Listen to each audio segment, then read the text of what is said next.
बालपने में ज्ञान ना लहो, तरुण समय तरुणी रत रहो, अर्ध मृतक सम बूढ़ापनो, कैसे रूप लखे आपनो।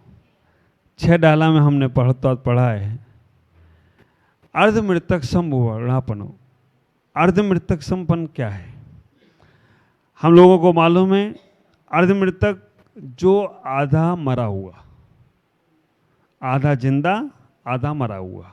मृतक मतलब पूरा मरा हुआ, अर्ध मृतक मतलब आधा मरा हुआ और आधा जिंदा। ऐसा इंसान कौन? ऐसा इंसान वो है जो अपने जीवन में खा पी तो रहा है, जो अपने जीवन में जी तो रहा है, लेकिन उद्देश्य कुछ भी नहीं है, लक्ष्य कुछ भी नहीं है, अहम कुछ भी नहीं है, जाना कहाँ है उसे पता ही नहीं है। वो व्यक्ति आधा मरा हुआ है। और पूरा मरा हुआ है, ना खाता है, ना पीता है, ना जीता है, वो तो पूरा एक साथ ही चला जाता है। जो जीवित है वो व्यक्ति जी भी रहा है और लक्ष्य भी बना के रखा है। अधूरा व्यक्ति कभी भी अपनी मंजिल को प्राप्त नहीं कर सकता। मैंने कल भी कहा था कि अधूरा ज्ञान अधगर गगरी छलकत जाए। आप विचार करके रखना, ये हाथ में अगर एक चूड़ी है तो बजेगी नहीं, और पूरा यहाँ तक हाथ भरा है चूड़ी से तो भी नहीं बजेगा। 4 पहन लो तो बजेगी। तो आप विचार करके रखना, घर में एक बर्तन है तो नहीं बजेगा, उसमें और पूरे बर्तन भर देंगे ठोस तो भी नहीं बजेगा, लेकिन 4 रखेंगे तो आज के आदमी की स्थिति ये हो गई है, ना पूरा जी पा रहा है ना पूरा मर पा रहा है ना। उससे पूछा जाए, तुम बच्चों से पूछें पढ़ाई क्यों करते हैं, आप विचार करके रखना। अगर हम पूछे, अभी ऋषभ भाई मेरे पास अहमदाबाद से बैठे हैं, इनसे पूछो पढ़ाई क्यों करी? व्यापार के लिए। व्यापार क्यों कर रहे हैं? पैसा कमाने के लिए। पैसा क्यों कमा रहे हैं? जीने के लिए। और जी क्यों रहे हैं? ये पता नहीं। आप विचार करके रखना, क्यों जी रहे हैं इसका पता नहीं है। और जब तक हमें ये लक्ष्य नहीं मालूम है हम क्यों जी रहे हैं, तब तक तुम अधूरे इंसान हो। जब तक तुम ये नहीं मालूम है कि जाना कहाँ है, तब तक तुम अधूरे इंसान हो। तुम्हें ये नहीं मालूम है कि हमने जन्म क्यों लिया है, तब तक तुम अधूरे इंसान हो। हमारे आचार्यों ने कहा है, प्रातःकाल उत्थायते ध्यायते पंच नमस्कार कृते सति को हम को मम किम निज धर्मा इति विचिंतते। प्रातःकाल से हम उठें, प्रातःकाल उत्थायते ध्यायते पंच नमस्कार कृते सति। सुबह से उठकर सबसे पहले हमें पंच नमस्कार मंत्र का ध्यान करना चाहिए। एक बार भी जैसे हम उठे, हमारा तुरंत नमोकार मंत्र पर ध्यान 9 बार पढ़ें, 1 बार पढ़ें, 3 बार पढ़ें, 5 बार पढ़ें, हमें नमोकार मंत्र पढ़ना चाहिए।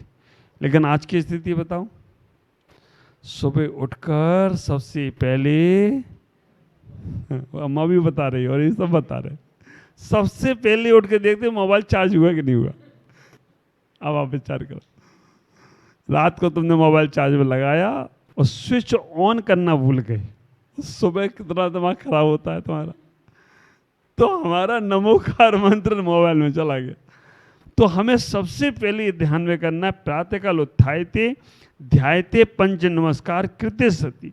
पंच नमस्कार मंत्र पढ़ें, या जो भी तुम्हारी श्रद्धा हो, तुम गुरु का नाम स्मरण कर सकते हो, और सुबह से उठकर छोटी सी प्रार्थना अपने बिस्तर पे ही करें।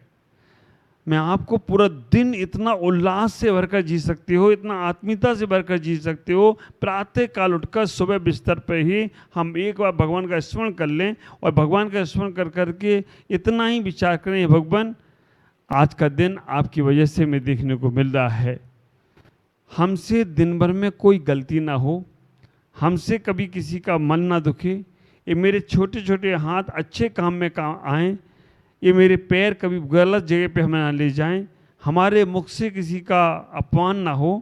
ये भगवान मुझे आज का सूर्य आपने दिखाया है तो हमारा दिन पूरा अच्छा जाए, सब अच्छा हो, सबका अच्छा हो। ये मंत्र बहुत बड़ा मंत्र समझो, सब अच्छा हो और सबका अच्छा हो, जियो और जीने दो। सब अच्छा हो, जियो, सबका अच्छा हो, जीने दो। भगवान महावीर की बात है, हम तो कुछ कह नहीं सकते क्योंकि हमने उनसे ही पाया है, गुरुओं से ही पाया है। तो सुबह उठकर हम अपने आप को पूर्णता की ओर ले जाने का प्रयास करें। बिना लक्ष्य का आदमी और बिना पतवार की नाव हमेशा भटकती ही रहती है। जिस नाव में पतवार नहीं होती है और जिस आदमी का कोई लक्ष्य नहीं होता है, वो हमेशा हमेशा भटकता है। लेकिन भजन गाने वालों ने, है ना, भजन गा दिया, बिना पतवार की भी मेरी नाव चल रही है ना। आप विचार करना, ऐसा भजन है कुछ? कौन सा भजन है? करते हैं मेरे गुरुवर, मेरा तो नाम हो रहा है ना, आपकी कृपा से मेरा सब काम हो रहा है। आप विचार करके रखना। तो ये बिना पतवार के नाव चल रही है तो केवल गुरु नाम से चल रही है। आप ख्याल करके रखना, गुरु वो होते हैं जो व्यक्ति को नाव चलाना नहीं सिखाते। गुरु वो होते हैं जो व्यक्ति को नाव चलाना नहीं सिखाते, तैरना नहीं सिखाते, उस व्यक्ति को इतना समर्थवान बना देते कि वो दूसरों को भी तैरना सिखाने लग जाता है। आप ख्याल करो, नाव वाला तो केवल तुम्हें नाव पे बैठाल कर पार कराएगा, लेकिन एक बार गुरु को अपना जीवन स्वीकार कर लिया, गुरु को अपना जीवन समर्पित कर दिया, तो ख्याल करके रखना, गुरु तुम्हें गुरुत्व जैसा आकर्षण दे दें, गुरु तुम्हें गुरुत्व बना दें, तो कोई आश्चर्य की बात नहीं हो। जीवन में किसी को स्वीकार कर पाओ या ना कर पाओ, मुझे मालूम है प्रदीप भाई तुम ऋषभ को गुरु के पास लेकर इसलिए आए हो कि ये भी गुरु को स्वीकार करे।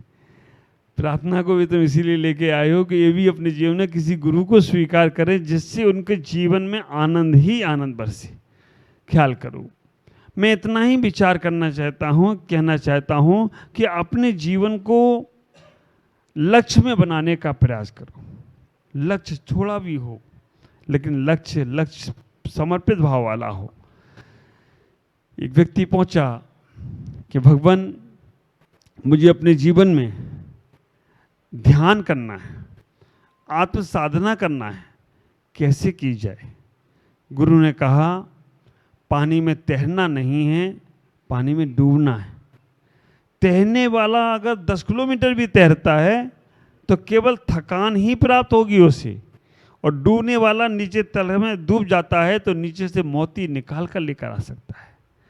कम चलो लेकिन सही जगह चलो, कम खाओ लेकिन सही भोजन करो, कम बोलो लेकिन सही बोलो। आप विचार करके रखना, हम जितना हो सके उतना सही राइट अपने जीवन को जीने का प्रयास करें। जितना हम अपने आप को जीने का प्रयास करेंगे उतना हमारा जीवन हमें उत्साह देगा, और जितना हम दूसरों के लिए जिएंगे या दूसरों को देखकर जिएंगे तो हम कभी सुखी हो नहीं सकते। आचार्यों ने इस बात को कह दिया, स्वयप्पा, अप्पा ही परमप्पा, आत्मा ही परमात्मा है। जिसने अपने दीपक को जला लिया वो दूसरे के दीपक को भी जला सकता है, और जिसका खुद का दीपक बुझा हुआ है वो क्या करेगा? एक जला हुआ दीपक 100 बुझे हुए दीपक को जला सकते हैं, और 100 बुझे हुए दीपक एक दीपक को भी नहीं जला सकता। आप विचार करके रखना, एक जिंदा आदमी 100 मुर्दों को फूंक सकता है, और 100 मुर्दे उठाकर क्या करेंगे? एक जिंदा को हिला भी नहीं पाएंगे। आप ख्याल करो, 100 खटारा गाड़ी को एक क्रेन उठा सकती है, लेकिन 100 क्रेन खटारा हो जाएं तो जिंदा गाड़ी एक भी क्रेन को उठा नहीं सकती है। इसलिए 100 नहीं, आप अकेले बनो। एकम जानाति सो सर्वम जानाति। आप ऐसे बनो, अपना दिल बड़ा करो, अपना मन बड़ा करो कि मैं पूरे जगत का कल्याण कर सकता हूँ, और समर्थ है। भगवान महावीर के पास समर्थ थी, आपके पास भी समर्थ है। आप विचार करो, ये हमारी माताजियों को देखो, ये अपनी उस उम्र के दराज पे बैठी हैं जहाँ पर अगर बच्चे भी इनको चाहें तो बहुत अच्छी बात है, नहीं चाहें तो बच्चे भी कहते हैं इनका समय कब पूरा हो, और चाहते हैं तो बहुत अच्छी बात है। बहुएं चाहें तो इनको पूजा करके अर्का माता जी जैसा पुण्य कमा सकती हैं, और नहीं चाहें तो वो कहेंगी ये कब पूरा समय करें। लेकिन आज इन्होंने अपने जीवन को ऐसा बना लिया कि एक घर की माँ नहीं, ये जहाँ जाती हैं वहाँ हर घर की माँ हो गई। आप विचार करके रखो, जहाँ पहुँच जाती हैं वहीं इनको माँ का स्वरूप देखो। इधर घर में रहते, घर में कुछ नहीं करती तो बहुएं कहती जाओ सब्जी ले आओ को बाजार से, क्या कर रहे घर में बैठे बैठे, नहीं पोतों को ही खिलाओ, नाती पोतों को ही खिलाओ, उनमें लगे रहती। लेकिन इन्होंने अपने जीवन को समझने के बाद इधर समझ लिया तो आज सारी दुनिया इनके दर्शन को तरसती है। क्यों? क्योंकि इन्होंने अपने आप को जागृत कर लिया। हमें अपने जीवन में इतना ही विचार करना कि पूर्णता को पाना है तो अपने आप को समझने का प्रयास करो।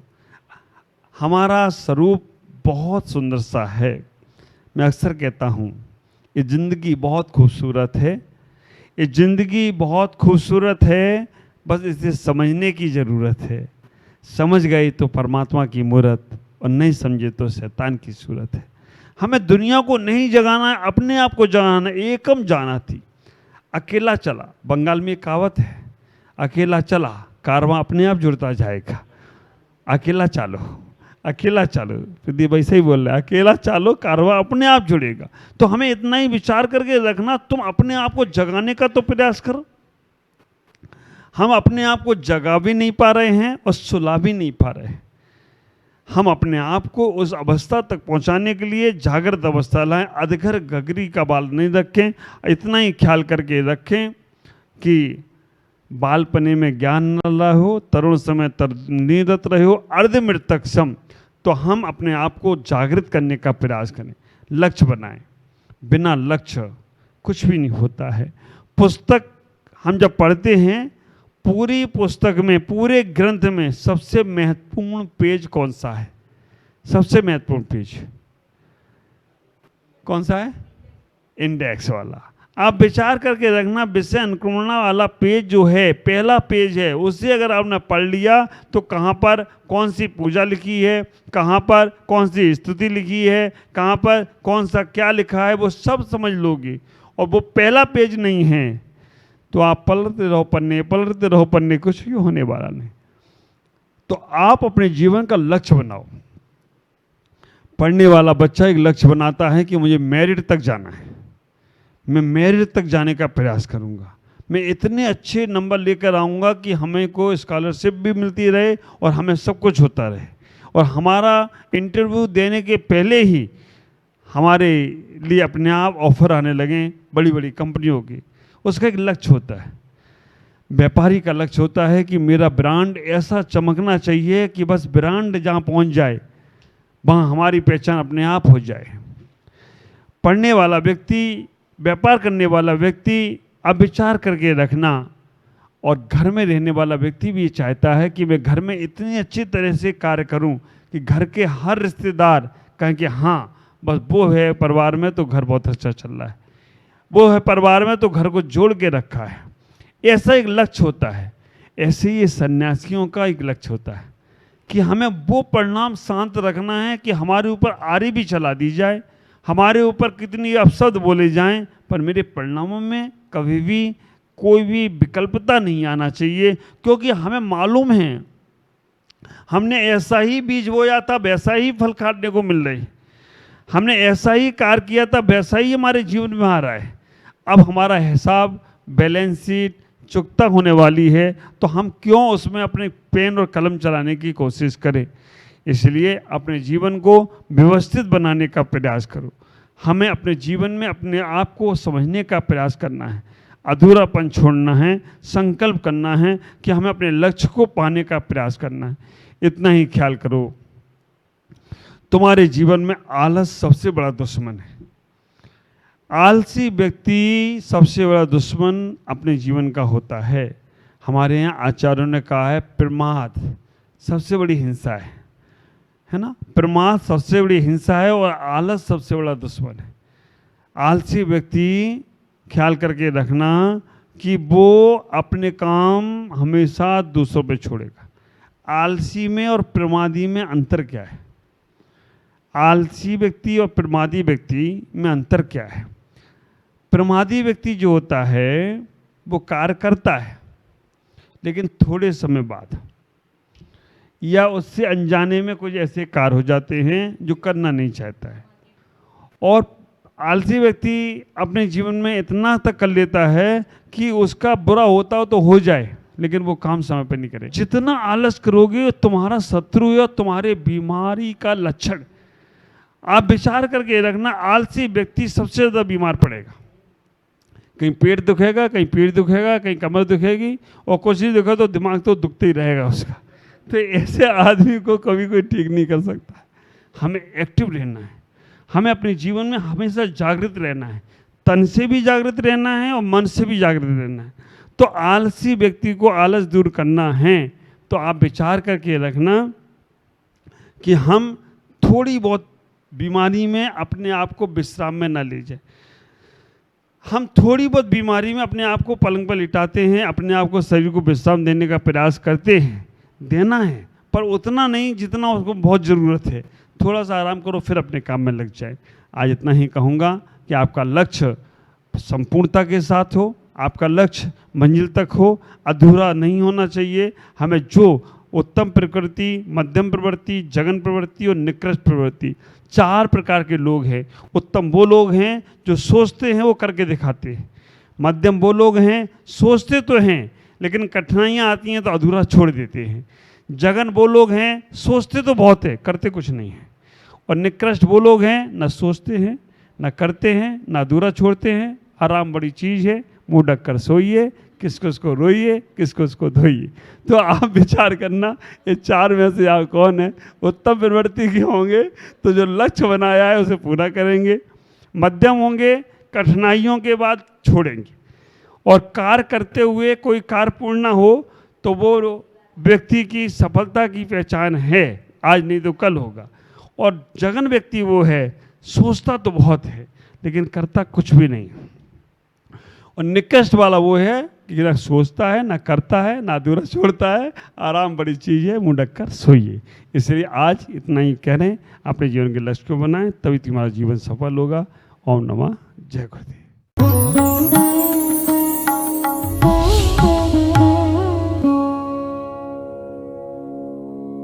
आज मैं महावीर जी आया तेरे दरबार में। क्या आपके घर में भी हैं नन्हे सुर सितारे? पारस नाम, पारस नाम। क्या आपके आंगन में भी गूंजते हैं बाल स्वर साधिका के सुर? जप लो रे आदिश्वर नाम, मंगल होंगे सारे काम। अब समय आ गया है इन सुरों को एक